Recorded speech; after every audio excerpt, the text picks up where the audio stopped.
Hello, I am Officer Stephens and I am the immigration officer assigned to interview you today.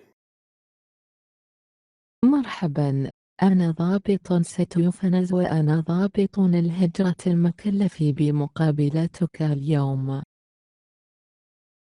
How is the weather outside? كيف حال الطقس في الخارج؟ It's cloudy outside. I thought it would rain today. الجو غائم في الخارج. ظننت أنها ستمطر اليوم. That's nice to hear. من الجيد سماع ذلك. So, how did you get here today? إذن، كيف وصلت إلى هنا اليوم؟ I took a cab from my home. أخذت سيارة أجرة من منزلي. So, before I start the interview process, I need to put you under oath. لذا قبل أن أبدأ عملية المقابلة أحتاج إلى وضعك تحت القسم. Please remain standing and raise your right hand. من فضلك أبقي واقفا وأرفع يدك اليمنى. Do you promise to tell the truth, the whole truth and nothing but the truth? هل تعد بأنك تقول الحقيقة كاملة ولا شيء غير الحقيقة؟ Yeah, I do. نعم. Thank you. Please take a seat. شكرا لك. تفضل بالجلوس. So, are you ready for the interview process? إذن، هل أنت مستعد لعملية المقابلة؟ Yes, I am ready, but I think I am kind of nervous. نعم، أنا مستعد ولكني أعتقد أنني متوترة نوعا ما. Don't worry, just concentrate on what I ask, be calm and you will be fine. No need to panic. لا تقلقي، فقط ركزي على ما أطلبه. اهدئي وستكوني بخير. لا داعي للذعر. Do you have any questions before we start the interview? هل لديك أي أسئلة قبل أن نبدأ المقابلة؟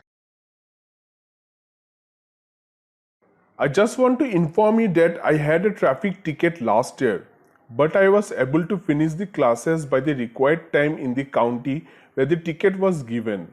I also paid for an extra fee for choosing the classes as an option in addition to paying for the tickets and a surcharge. أريد فقط أن أعلمك بأنني حصلت على تذكرة المرور العام الماضي لكنني تمكنت من إنهاء الفصول الدراسية في الوقت المطلوب في المقاطعة التي تم فيها تسليم التذكرة. لقد دفعت أيضا رسوم إضافية لاختيار دروسك خيار، بالإضافة إلى دفع ثمن التذاكر ورسوم إضافية. Well, did you get the traffic ticket before this scheduled interview? حسناً، هل حصلت على تذكرة المرور قبل هذه المقابلة المجدولة؟ Yes, officer, I received the traffic ticket before this interview. نعم ضابطاً، لقد تلقيت تذكرة المرور قبل هذه المقابلة. Do you have any documents? I need to see that you really paid for the ticket. هل لديك أي وثائق؟ أريد أن أرى أنك دفعت ثمن التذكرة. Yes, here it is.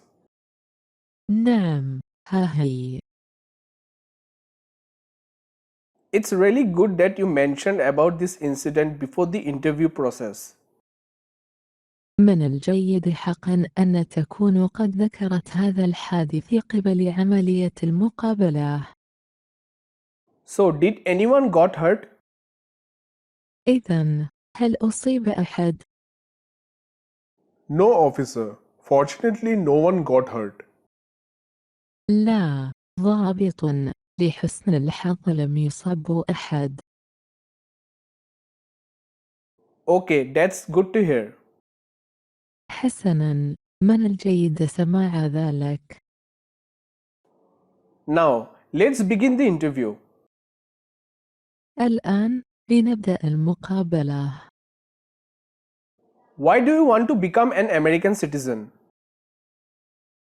لماذا تريد أن تصبح مواطناً أمريكياً؟ I would like to vote and I truly believe in the form of government in the United States. أود أن أصوت وأؤمن حقاً بشكل الحكومة في الولايات المتحدة. Well, that is a good answer and that is what United States expects from its applicants. حسناً، هذه إجابة جيدة وهذا ما تتوقعه الولايات المتحدة من المتقدمين. And are you eligible to become an American citizen? وهل أنت مؤهل لتصبح مواطن أمريكي؟ Yes, officer. I have been a legal permanent resident for 8 years. نعم ضابطاً، لقد كنت مقيماً قانونياً دائماً لمدة 8 سنوات. So, could you show me your passport and state issued ID, please? لذا، هل يمكنك أن تريني جواز سفرك وهوية الدولة الصادرة من فضلك؟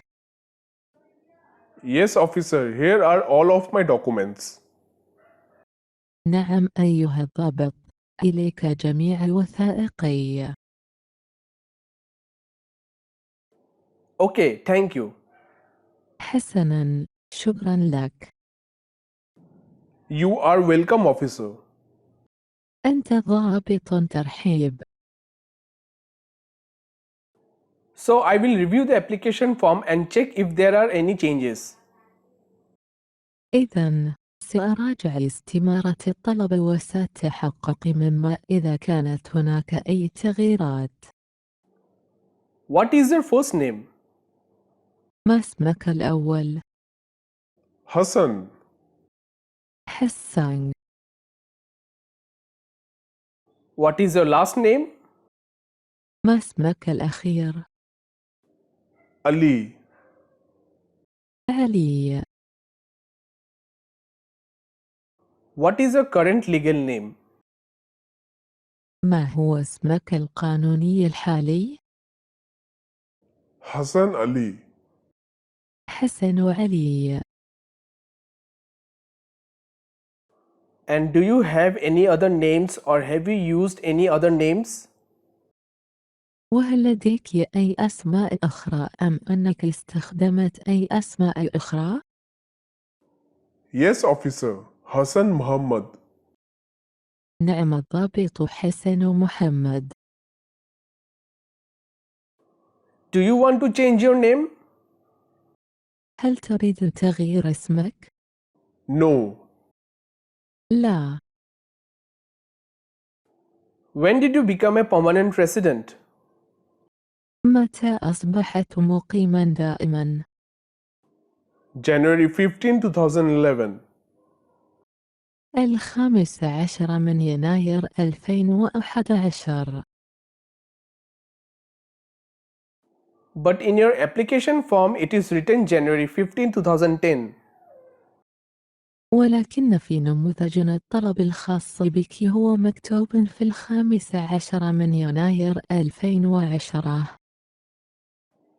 Sorry, officer. It was a mistake. It is January 15, 2011 and not January 15, 2010. آسفا ضابطا، لقد كان خطأ. إنه 15 من يناير 2011 وليس 15 من يناير 2010. I see. Thank you for clarifying this information. أرى. شكرا لتوضيح هذه المعلومات. So now, for confirmation you got your green card on January 15, 2011. Is that correct? إذا للتأكيد لقد حصلت على بطاقتك الخضراء في 15 من يناير 2011 فهل هذا صحيح؟ Yes. نعم. What is your country of birth? ما هو بلد ميلادك؟ I was born in Saudi Arabia. لقد ولدت في المملكة العربية السعودية. What is your country of nationality? ما هو بلد جنسيتك؟ Saudi Arabia. المملكة العربية السعودية. Are you requesting for any accommodations because of a disability? هل تطلب أي سكن بسبب الإعاقة؟ No. لا. What is your current home address? ما هو عنوان منزلك الحالي؟ Presently, I live at 5673 St. Peter Street, West Coast, Florida. أعيش حاليا في 5673 شارع سانت بيتر، الساحل الغربي، فلوريدا. So how long you have lived in your current home address? كم من الوقت عشت في عنوان منزلك الحالي؟ I have been living there since February 2017. أعيش هناك منذ فبراير 2017. What was your previous home address? ما هو عنوان منزلك السابق؟ Previously, I lived at 66 Museum Road, Baker Colony, Florida. كنت أعيش سابقا في 66 طريق المتحف، مستعمرة باكر، فلوريدا. Are your parents United States citizens? هل والداك من مواطن الولايات المتحدة؟ No, both of them are Saudi citizens. لا، كلاهما مواطن سعودي. Were your parents married before your 18th birthday? هل تزوج والديك قبل عيد ميلادك 18؟ Yes, officer, they were. نعم ضابطا، كانوا. What is your height? ما هو طولك؟ 5 feet and 7 inches. 5 أقدام و7 بوصات. What is your eye color? ما هو لون عينيك؟ It's black. إنه أسود. What is your hair color? ما هو لون شعرك؟ I have black hair. لدي شعر أسود. What do you do for living? ماذا تفعل للعيش؟ I have a full-time job in a construction firm. لدي عمل بدوام كامل في شركة بناء. Where do you work? أين تعمل؟ In a construction firm. في شركة بناء. How long have you been working there? منذ متى وأنت تعمل هناك؟ For about 2 years. لمدة عامين تقريبا. Where did you work before that? أين كنت تعمل قبل ذلك؟ Before working here, I was working as a receptionist in a hospital. قبل العمل هنا كنت أعمل موظف استقبال في مستشفى. What do you do at your present workplace? ماذا تفعل في مكان عملك الحالي؟ I work there as a receptionist. أنا أعمل هنا كموظف استقبال. Are you attending school also? هل تحضر المدرسة أيضا؟ Yes. نعم. Which school do you go to? إلى أي مدرسة تذهب؟ I study at the Florida Community Center College. أنا أدرس في كلية فلوريدا كوميونتي سنتر. What program are you enrolled there? ما البرنامج الذي التحقت به هناك؟ I am currently enrolled in the management program. أنا مسجل حاليا في برنامج الإدارة. Have you taken trips outside the United States during the last 5 years? هل قمت برحلات خارج الولايات المتحدة خلال السنوات الخمس الماضية؟ Yes, officer. نعم ضابط. How many trips have you taken in the last 5 years? كم عدد الرحلات التي قمت بها في السنوات الخمس الماضية؟ I have taken 6 trips. أخذت 6 رحلات. How many days in total did you spend outside the United States? كم عدد الأيام التي قضيتها خارج الولايات المتحدة؟ In total, for all of my trips, I was outside the United States for 45 days. في جميع رحلاتي كنت خارج الولايات المتحدة لمدة 45 يوماً. When did you leave the United States in your last trip? متى غادرت الولايات المتحدة في رحلتك الأخيرة؟ I left the United States on 6th May last year. غادرت الولايات المتحدة في 6 من مايو من العام الماضي. When did you return back to the United States? متى عدت إلى الولايات المتحدة؟ I came back on 12th May. عدت يوم 12 من مايو. Where did you go? إلى أين ذهبت؟ I went to Saudi Arabia with my children. ذهبت إلى السعودية مع أطفالي. So, what was the purpose of your visit? إذن ما هو الغرض من زيارتك؟ I went to my hometown to visit my parents. ذهبت إلى مسقط رأسي هناك لزيارة والدي. Did you travel alone? هل سافرت وحدك؟ No, officer. My kids went there with me. It was their first visit to Saudi Arabia. لا ضابطا. ذهب أطفالي إلى هناك. كانت زيارتهم الأولى إلى المملكة العربية السعودية. Are you married? هل أنت متزوج؟ I am divorced. أنا مطلق. How many times have you been married? كم عدد المرات التي كنت قد تزوجت؟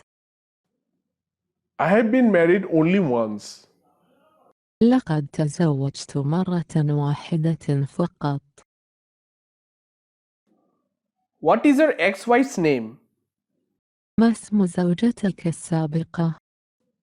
Her name is Abida Parveen. اسمها عبيدة بارفين. Is she an American citizen? هل هي مواطنة أمريكية؟ Yes, officer, she is an American citizen. نعم ضابطا. هي مواطنة أمريكية. Can you show me your divorce certificate? هل يمكنك أن تريني شهادة الطلاق؟ Yes, officer, here is my divorce certificate. نعم ضابطا. ها هي شهادة الطلاق. Thank you. شكرا لك. Do you have children? هل لديك أطفال؟ Yes, officer, I have 2 daughters. نعم ضابطا. لدي ابنتان. What are their names? ما أسماءهم؟ Abiya and Adara. أبي ودارا. When were they born? متى ولدوا؟ My daughters are twins and they were born on 20th March 2013. بناتي وأمان ولد في 28 من مارس 2013. Where do they live? أين يعيشون؟ They live with me at present address. إنهم يعيشون معي على عنوان الحالي.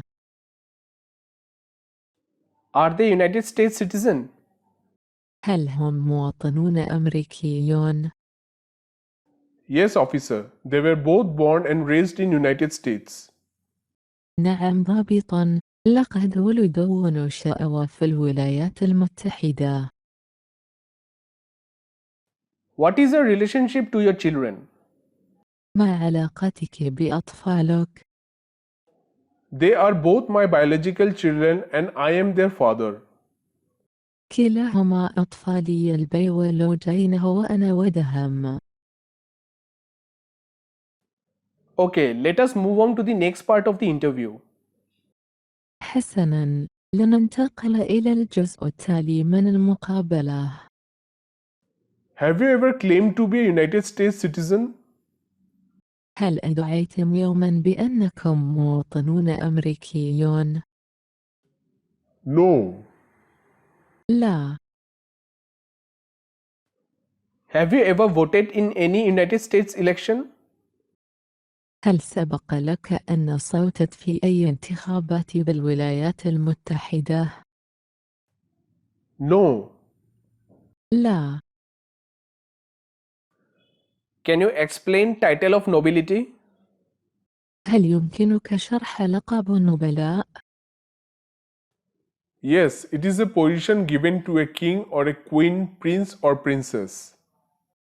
نعم، منصب يعطى لملك أو ملكة أو أمير أو أميرة. Okay. حسناً. Do you have the title of nobility in a foreign country? هل لديك لقب النبلاء في بلد أجنبي؟ No. لا. Have you ever been declared legally incompetent? هل سبق أن تم الإعلان عن عدم أهليتك القانونية؟ No. لا. What do you mean by legally incompetent? ماذا تقصد بغير كفء من الناحية القانونية؟ Someone who cannot make decisions because of mental problems? لا يستطيع الشخص اتخاذ قرارات بسبب مشاكل عقلية.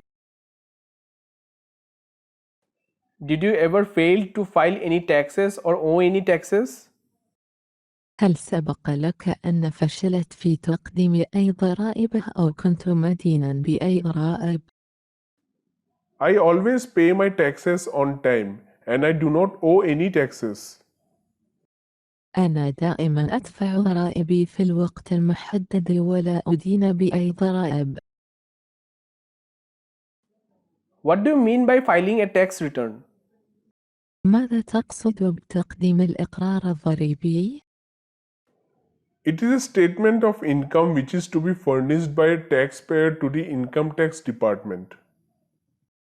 بيان الدخل الذي يجب أن يقدمه دافع الضرائب إلى إدارة ضريبة الدخل.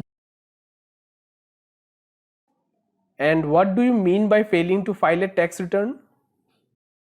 وماذا تقصد بالفشل في تقديم الإقرار الضريبي؟ It means you did not submit your income tax form to the government. هذا يعني أنك لم تقدم استمارة ضريبة الدخل الخاصة بك إلى الحكومة. Very good. You answered correctly. جيد جدا. لقد أجبت بشكل صحيح.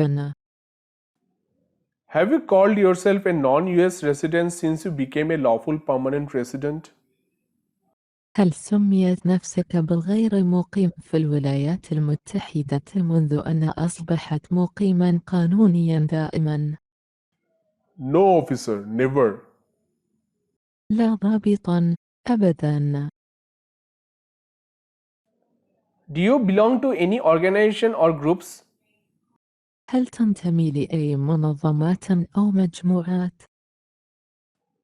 Yes, I am a member of a non government organization.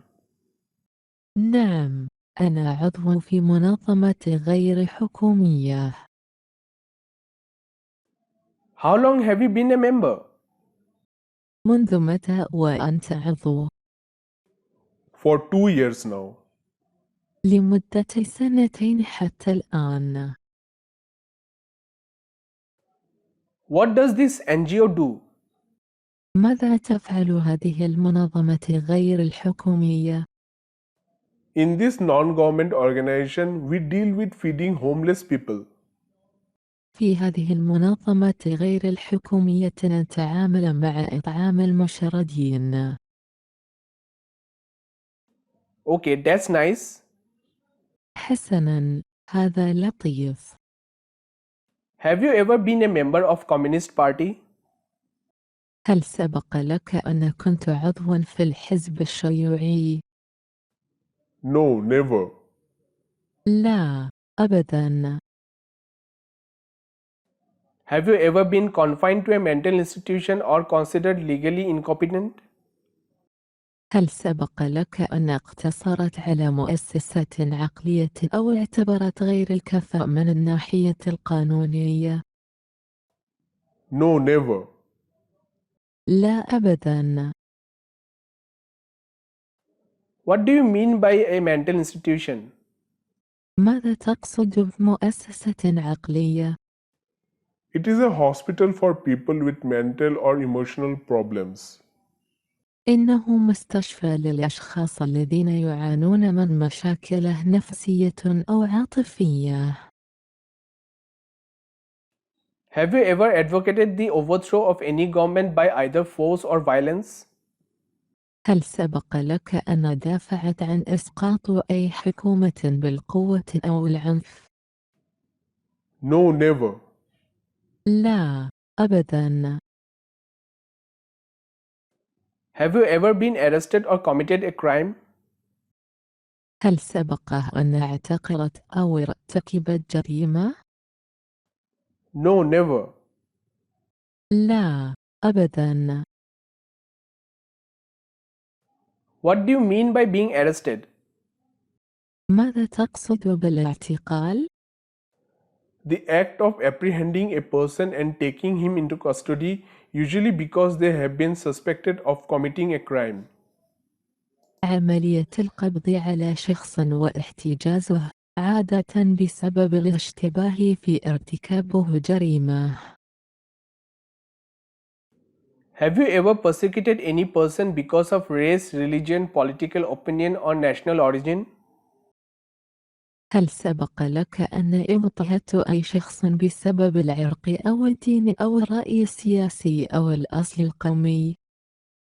No, never. لا، أبداً. Have you ever been involved in genocide, torture, killing, not letting someone practice religion, and forcing someone in sexual relationship? هل سبق لك أن شاركت في الإبادة الجماعية والتعذيب والقتل وعدم السماح لشخص ما بممارسة دين وإرغام شخص على علاقات جنسية؟ No, never. لا، أبداً. Do you know the meaning of genocide? هل تعرف معنى الإبادة الجماعية؟ It is the deliberate killing of a large group of people, especially those of a particular nation or ethnic group. إنه القتل المتعمد لمجموعة كبيرة من الناس، وخاصة أولئك الذين ينتمون إلى دولة معينة أو مجموعة عرقية. Have you ever married someone to get immigration benefit? هل سبق لك أن تزوجت أحدا للحصول على إعانة الهجرة؟ No, never. لا، أبداً. Have you ever served in the United States Armed Forces? هل سبق لك أن خدمت في القوات المسلحة الأمريكية؟ No. لا. Have you ever been a member of a militia group, a rebel group, a guerrilla group, or a rebel organization? هل سبق لك أن كنت عضواً في جماعة الميليشيات أو جماعة المتمردين أو جماعة حرب العصابات أو منظمة المتمردين؟ No. لا. Have you been deported from the United States? هل تم ترحيلك من الولايات المتحدة؟ No, never. لا، أبداً. Have you ever been a prostitute or persuaded someone for prostitution? هل سبق لك أن كنت عاهرة أو أقنعت شخصاً للإبغاء؟ No, never. لا، أبداً. Have you ever sold illegal drugs? هل سبق لك أن قمت ببيع المخدرات غير المشروعة؟ No, never. لا، أبداً. Have you ever gambled illegally? هل سبق أن قمت بالمقامرة بشكل غير قانوني؟ No. لا. Have you ever helped anyone enter the United States illegally? هل سبق لك أن ساعدت أي شخص في دخول الولايات المتحدة بشكل غير قانوني؟ No, never. لا، أبداً. Have you ever provided any false information to any United States official while applying for the passport or immigration benefits? هل سبق لك أن قدمت أي معلومات خاطئة إلى أي مسؤول في الولايات المتحدة أثناء التقدم للحصول على جواز سفر أو مزايا الهجرة؟ No, never. لا، أبداً. Have you ever lied to any United States government official to gain entry into the United States? هل سبق لك أن كذبت على أي مسؤول في حكومة الولايات المتحدة للدخول إلى الولايات المتحدة؟ No. لا. Now, do you support the Constitution and form of government of the United States? الآن، هل تؤيد دستوراً وشكل حكومة الولايات المتحدة؟ Yes, I do. نعم. Tell me about Constitution. أخبرني عن الدستور. It's the basic principle and laws of a nation, state, or social group that determine the powers and duties of the government and guarantee certain rights to the people in it. الشخص الذي تتم مقابلته. إن المبادئ والقوانين الأساسية لأمة أو ولاية أو مجموعة اجتماعية هي التي تحدد سلطات وواجبات الحكومة وتضمن حقوقا معينة للناس فيها. Very good. جيد جدا. Do you understand the full oath of allegiance to the United States?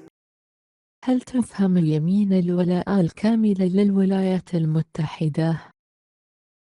Yes, I do. نعم.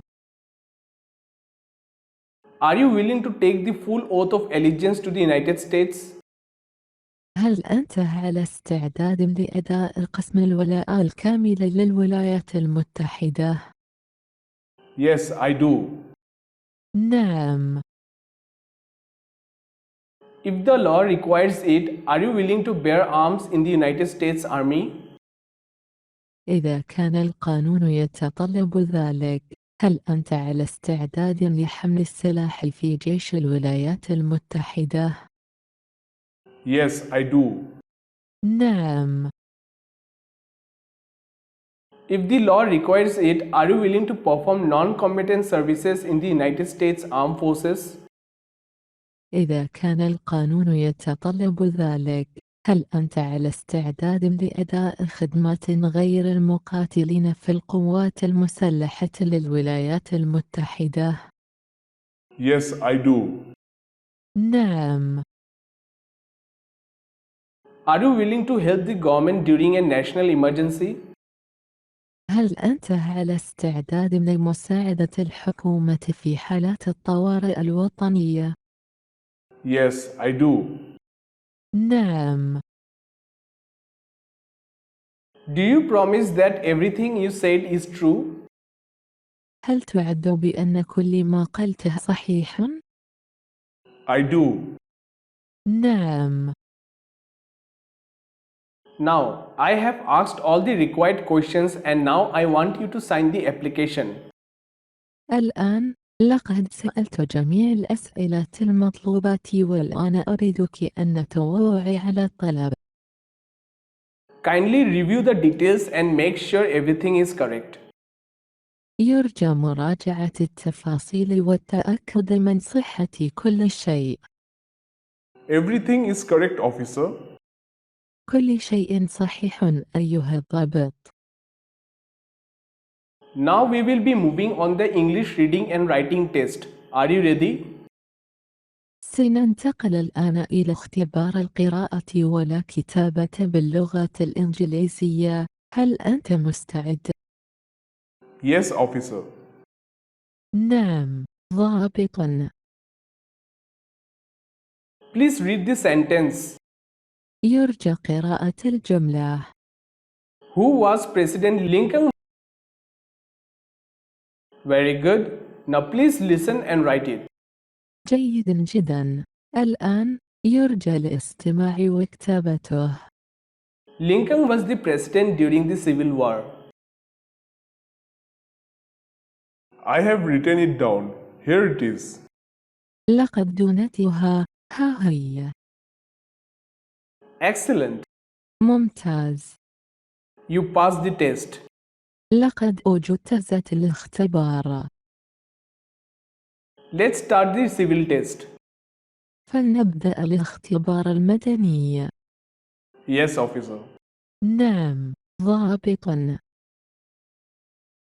What ocean is on the east coast of the United States? ما المحيط الذي يقع على الساحل الشرقي للولايات المتحدة؟ Sorry, officer, I don't know. آسفاً، ضابط. أنا لا أعرف. It's alright. I will ask you a different question. لا بأس، سأطرح عليك سؤالاً مختلفاً. What is freedom of religion? ما هي حرية الدين؟ You can practice any religion or not practice a religion. يمكنك أن تمارس أي دين أو لا تمارس ديناً. What did Susan D. Anthony do? ماذا فعلت سوزان دي أنتوني؟ She fought for women's rights. قاتلت من أجل حقوق المرأة. Who was president during World War I? من كان رئيساً خلال الحرب العالمية الأولى؟ Woodrow Wilson. We elect a US representative for how many years? ما عدد سنوات انتخاب عضو مجلس النواب الأمريكي؟ 2. 2. Who did United States fight in the World War II? من قاتلت الولايات المتحدة في الحرب العالمية الثانية؟ Japan, Germany, and Italy. اليابان وألمانيا وإيطاليا. Who vetoes bills? من ينقض التشريعات بالفيتو؟ The President. الرئيس. You already have 6 correct answers. لديك 6 إجابات صحيحة. Congratulations, you have passed the civic test. تهانينا، لقد أجبت ذات اختبار التربية المدنية. Thank you so much. شكرا جزيلا. Since you passed the test, I will submit your application for approval. نظرا لأنك نجحت في الاختبار، سأقدم طلبك للحصول على الموافقة. Take this. This is a copy of your test result. خذ هذا. هذه نسخة من نتيجة الاختبار الخاصة بك. Thank you, officer. شكرا لك ضابط. If there are no issues, you will be expecting a notice in the mail regarding your oath ceremony date. إذا لم تكن هناك مشاكل، فستتوقع إشعاراً في البريد بخصوص تاريخ مراسم اليمين. Do you have any questions? هل لديك أي أسئلة؟ Yes, officer. How long will the notice take to arrive? نعم ضابط. كم من الوقت سيستغرق وصول الإشعار؟ Generally within a month. عموماً خلال شهر. Do you have any other questions? هل لديك أسئلة أخرى؟ I have no further questions. Thank you very much, Officer Stephens. ليس لدي أسئلة أخرى. شكرا جزيلا الضابط ستيفنز.